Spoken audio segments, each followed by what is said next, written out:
Oui, effectivement. On a été obligé en fait.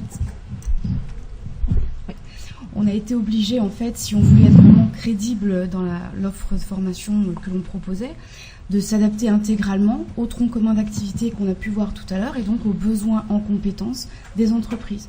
Donc pour ça, on a songé à une structuration de notre formation qui passe par un certain nombre de modules compétences qui répondaient presque point par point aux différentes compétences transférables qui avaient été identifiées donc, sur les 6 troncs communs d'activité avec lesquels on a travaillé. Donc, à titre d'exemple, on a travaillé sur des modules de communication, de travail en équipe, d'organisation, d'esprit d'initiative et d'entreprise. Donc c'est vrai que du coup, vous avez travaillé à partir des troncs communs d'activité pour positionner la personne en amont, identifier les écarts. Peut-être Sandrine nous expliquer comment vous avez travaillé ensuite. Alors c'est vrai qu'il y avait les modules et puis vous avez travaillé de manière collective et de manière individuelle.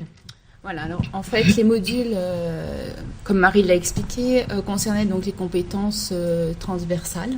On est parti de situations problèmes qui avaient été élaborées auparavant ou qu'on a retravaillé pour les adapter aux besoins de la formation. Donc chacun des stagiaires se rendait acteur de la compétence. Donc que ce soit communiquer à l'écrit ou à l'oral, s'organiser, travailler en équipe, au travers d'une activité, enfin d'une situation problème qui avait été donc créée. C'était un petit peu nouveau pour tous les stagiaires qui n'avaient pas forcément conscience de l'importance de ces compétences-là et qui n'avaient pas non plus conscience du fait qu'ils les avaient et qu'ils se les étaient appropriées pour certaines et que pour d'autres compétences, effectivement, elles demandaient à être développées. Donc à partir de ces situations problèmes, les stagiaires devaient résoudre un problème, comme son nom l'indique, de manière à voir où est-ce qu'ils pouvaient progresser par rapport à cette compétence. Et donc, à l'issue de chacune des situations problèmes, on devait, nous, en tant que formateurs, les évaluer.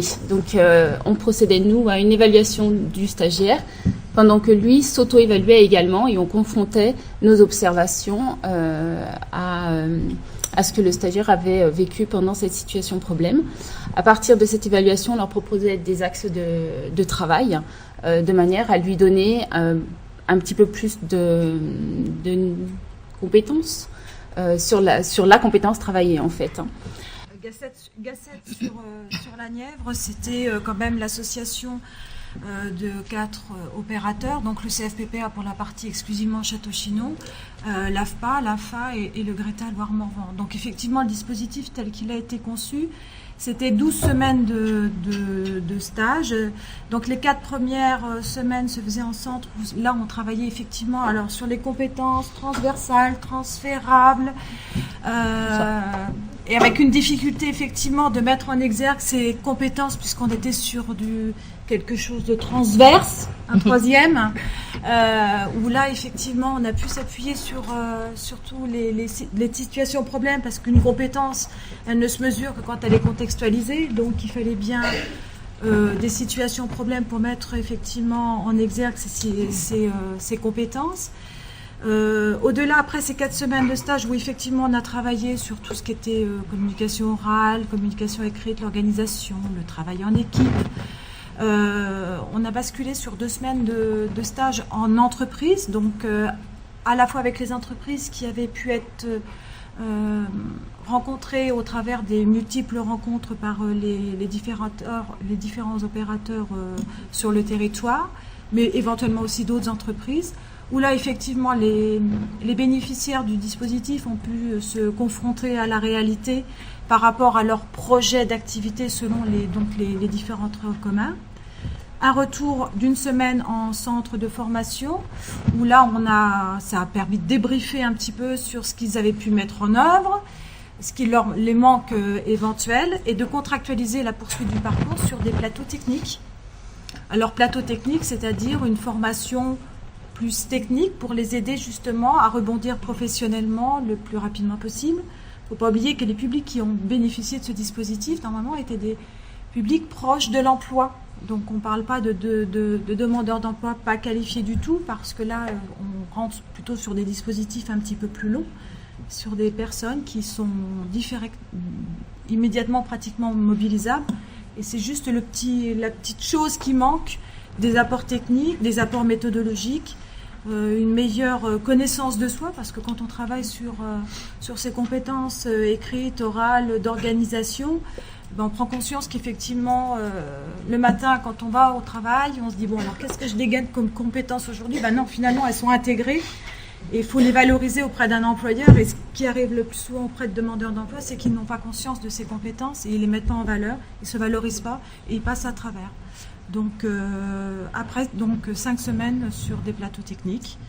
Et puis voilà, donc sur le groupe on est parti de 25 bénéficiaires. Bon, il y en a quelques-uns qui nous ont quittés rapidement, un qui n'était pas vraiment mobilisé, et puis des gens qui ont trouvé aussi au cours du dispositif de la formation, parce qu'ils étaient directement mobilisables en fait. Alors, ce que j'ai trouvé intéressant, c'est les entreprises. Enfin, Sandrine, si tu veux en dire un mot, les entreprises qui ont accueilli donc les stagiaires et qui ont fait un retour vraiment très positif, sachant que le but de l'entreprise, c'était vraiment d'identifier les compétences, d'identifier les écarts éventuels pour que les plateaux techniques puissent répondre derrière au niveau de l'apport plutôt technique, comme vient de l'expliquer Corinne. Donc en effet, les entreprises ont été très très réceptives à ce nouveau type de formation, on va dire, et ont énormément apprécié le fait que les stagiaires n'étaient pas des stagiaires, en fait, mais des employés, à proprement parler, puisqu'ils maîtrisaient déjà un certain nombre de compétences, à la fois techniques et comportementales, et donc du coup demandaient moins d'investissement en termes de tutorat ou d'accompagnement au niveau du stage. Et d'ailleurs, pour quelques entreprises, nous on a certains stagiaires qui ont été aussi bien à Cône qu'à Nevers, rappelés soit sur des contrats de remplacement, voire même pour certains des signatures de contrats un peu plus longs à l'issue du stage. Et puis pour ceux qui n'ont pas pu être recontactés immédiatement, les entreprises nous ont dit qu'elles étaient prêtes à les recontacter éventuellement pour une mission d'une plus ou moins longue durée. Voilà, et qu'elles étaient prêtes à accueillir d'autres stagiaires de Gasset aussi si on remettait en place cette formation.